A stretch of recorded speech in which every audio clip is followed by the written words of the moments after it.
Welcome back to another video session of Math Matters.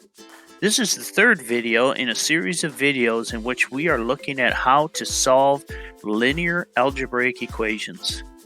In the first video of this series, we looked at how to solve an equation that had either addition or subtraction as part of the equation, and we used the addition principle of equality. In the second video, we looked at how to solve an equation that had multiplication or division as part of the equation, and we used the multiplication principle of equality. But generally, equations are not of one type or the other, but a combination of several of them. In this video, we are going to use what we have learned and look at equations that have both addition, subtraction, and multiplication, division in them. They will look something like ax plus b equals c. We will start easy and then build. So let's start with 3x plus 5 equals 20. Look at the variable x. Mathematically, what is being done to it? Following the order of operations, x is being multiplied by 3, and then we're adding 5 more to that product. All of this equals 20. To solve equations, we kind of work backwards compared to the order of operations. We start by eliminating the addition or subtraction using the addition principle of equality. So we want to eliminate the addition of 5 by doing the opposite, subtract 5. Remember, what we do to one side, we need to do to the other side, so subtract 5 on the right side also. On the left side, we have 3x plus 5 minus 5. Plus 5 minus 5 equals 0, and 3x plus 0 is just 3x. On the right side, we have 20 minus 5 is 15. Now eliminate the multiplication.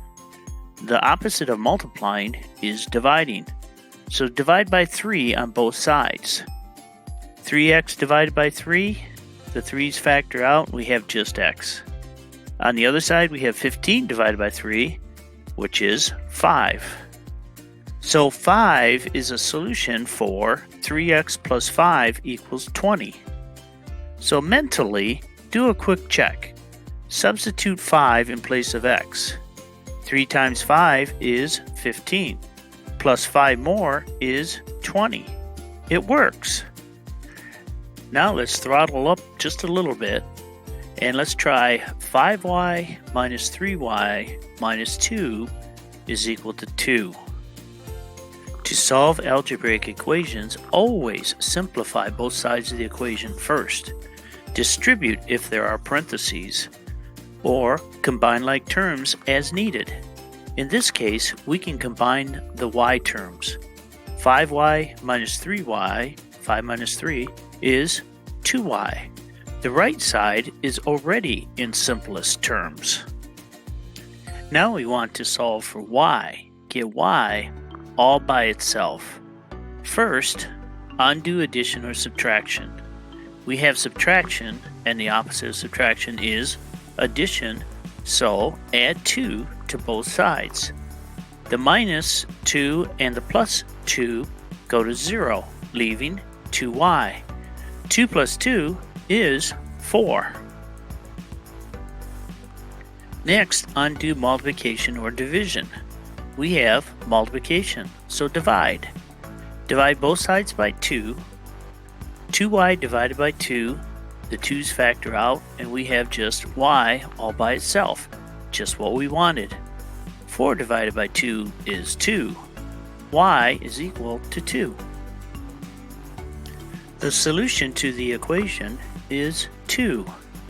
A quick mental check, substitute 2 in for y in the original equation. 5 times 2 is 10. 3 times 2 is 6. 10 minus 6 is 4. Then subtract 2, it is equal to 2. It works. Let's crank up the boilers a little more. This time we will learn how to work with an equation that has decimal numbers in it. Let's look at negative 12.13 is equal to 2.42y plus 0.6y minus 13.64. Just like in the previous equation, we want to simplify both sides of the equation first. We have two y variable terms that need to be combined, 2.42 plus 0.6. This is where often students make mistakes when combining decimal numbers. Often students add like this, 2.42 plus 0.6, and they add by the columns and get 2.48. But this is wrong. In order to add or subtract numbers that contain decimals, you must line up the decimal points. Now, when we add, we get 3.02, not 2.48. To avoid this problem, look at all of the coefficients, the numbers. We have some numbers that have 2 place decimals, and we have one that has a 1 place decimal. To get rid of all of the decimals, we need to multiply both sides of the equation by a factor of 10, either 10, 100, 1000, etc. How do we know what to choose? The greatest number of decimal places in this equation is 2, so multiply by 1 with 2 zeros behind it. Always find the greatest number of decimal places, then multiply by 1, followed by the same number of zeros as there were decimal places.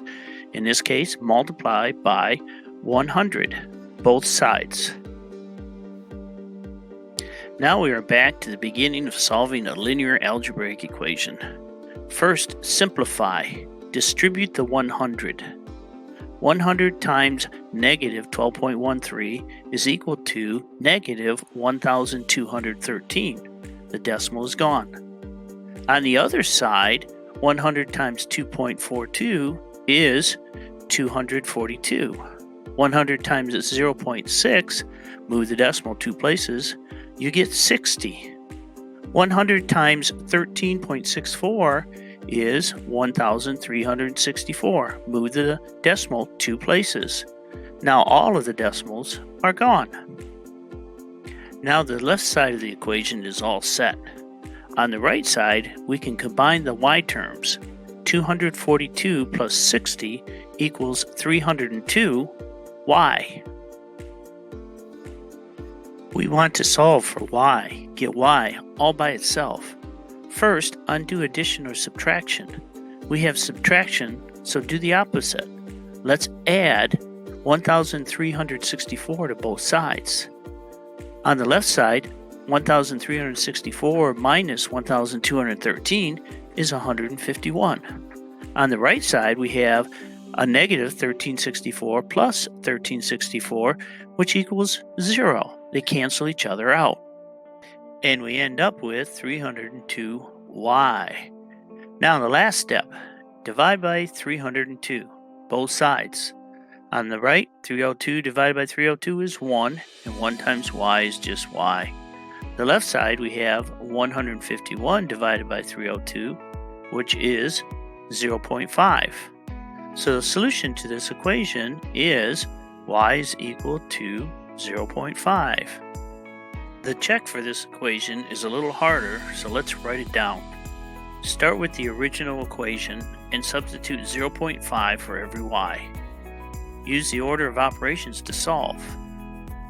Multiplication and or division goes first. 2.42 times 0.5 is 1.21, and 0.6 times 0.5 is 0.3. Now finish with addition and or subtraction. Line up the decimal points. 1.21 plus 0.3 is 1.51, and 1.51 minus 13.64 is negative 12.13. So negative 12.13 is equal to negative 12.13, which is true. Therefore, 0.5 is the solution to the equation. Congratulations, you survived another Math Matters video, but this is not really the end. I have one more problem that I wanted to teach you that contains fractions in it. Dealing with fractions is something that a lot of students have difficulty with. So, the next video is going to be a very important one. I tried to put it on the end of this video, but it made the video too long, and it is so important that it really deserves its own video. That way it is easier for you to view it over and over. So this is not the end. It will be continued. See you in the next video, and have a nice day.